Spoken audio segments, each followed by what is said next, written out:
Ayan ang aking nakuha today sa aking paglakad-lakad sa gubat. Ayan.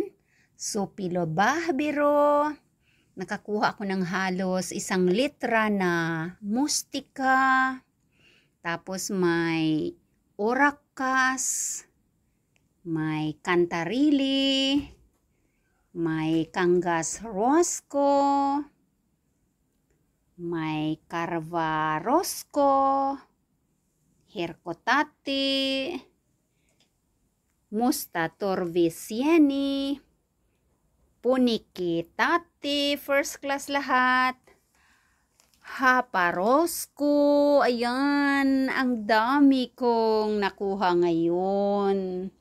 Walang gaanong tubo pa, mga palanggingging, kasi dry pa rin ang forest. So, ito lang ang ating nakuha ngayong araw na to. Sobra-sobra ng pang-ulam yan. O, diba?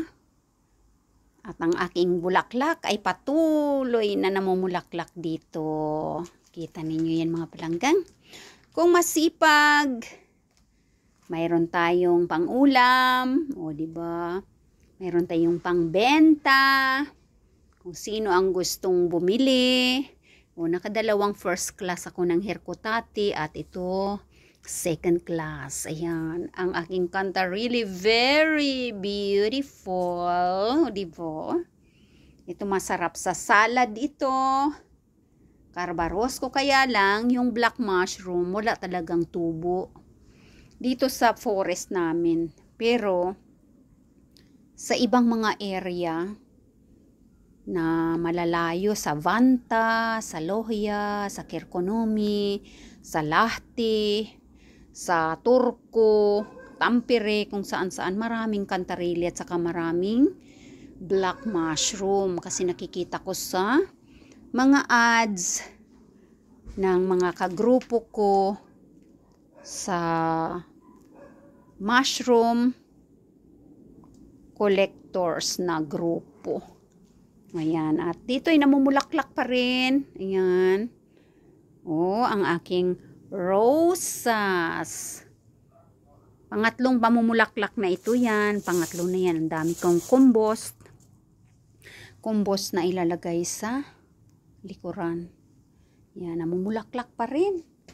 Hanggang dun, oh. Oh, kahit pa autumn na dito.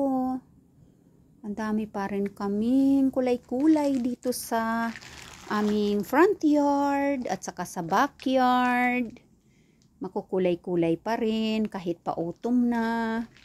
Ayan, di kami nawawala ng flower. Yung aking bakintola naman sa gubat kanina. Ayan, at marami pa tayong mansanas na gagawin na marmalade. Ayan.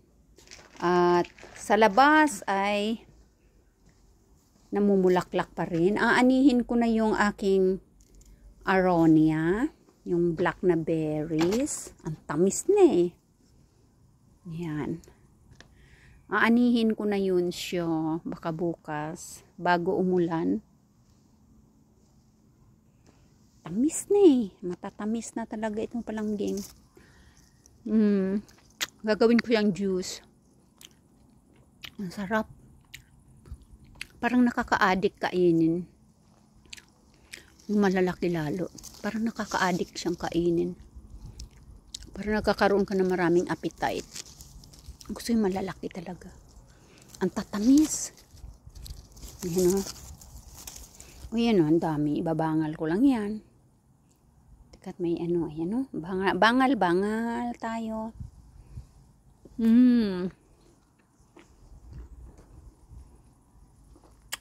Ang Pihlaya Maria, oh.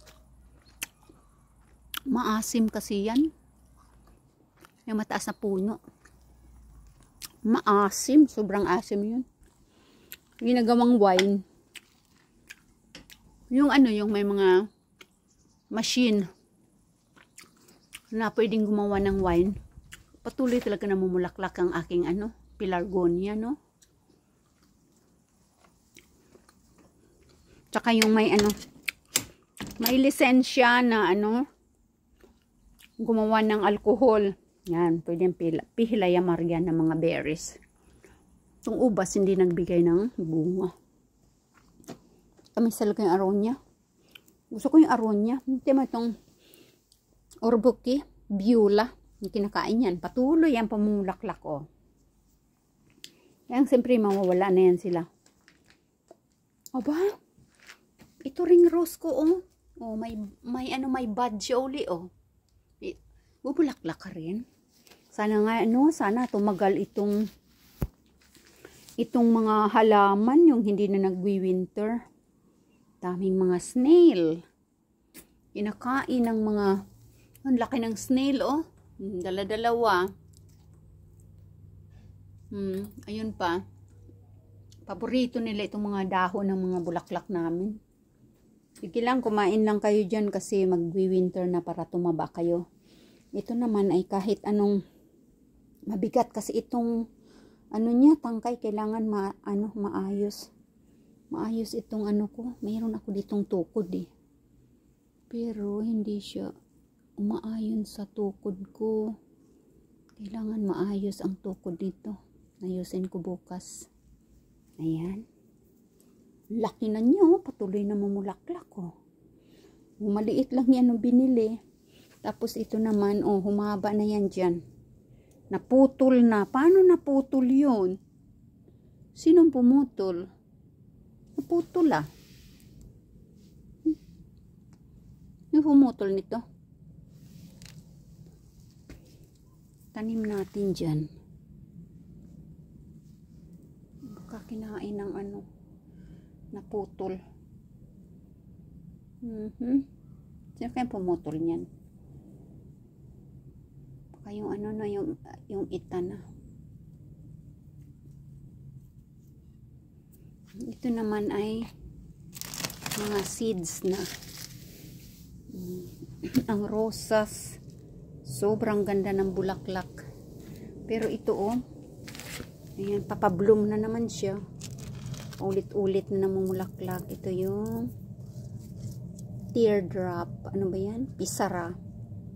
Pisara siya drop. Dalawa yan. Yan. At saka, yun, paubos na eh. Pero itong milyona, patuloy-tuloy lang rin. Ayan. Namumulaklak pa rin. Yung berries. Ayan. At ito ang aking mga cactus ay babaguhin ko na naman. Hinugasan ko kasi yan eh. Babaguhin ko na naman yan.